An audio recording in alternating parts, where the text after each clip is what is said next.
Fancy garment Ayesha नगर police station के सामने, हजार खोली, मालेगांव। प्रोपराइटर चांद खान।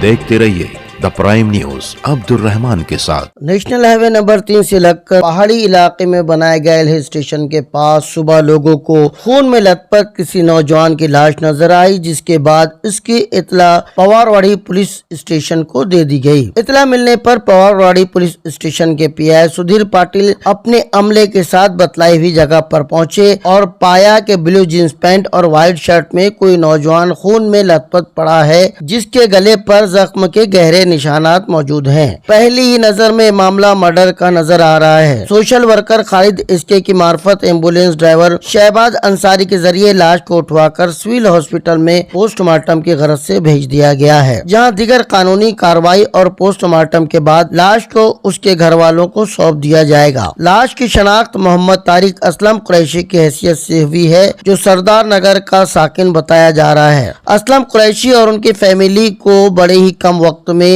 ये दूसरा सदमा पहुंचा है। तकरीबन 9 महीना पहले भी उनके एक बच्चे की जान पानी में डूब जाने की वजह से गई थी। मरने वाला नौजवान जिसकी सुबह हिल स्टेशन के करीब लाश मिली, वो किस तरीके से इस जगह पहुंचा, आखिरी बार कब और किन लोगों के साथ देखा गया, क्या इसके पीछे कोई रकाबत और कोई रंजिश है, इस पूरे मामले को बेनकाब किया जाना अभी बाकी है। पवारवाड़ी पुलिस आगे की तहकीकात में मसरूफ है। द प्राइम न्यूज के लिए अब्दुल रहमान की रिपोर्ट।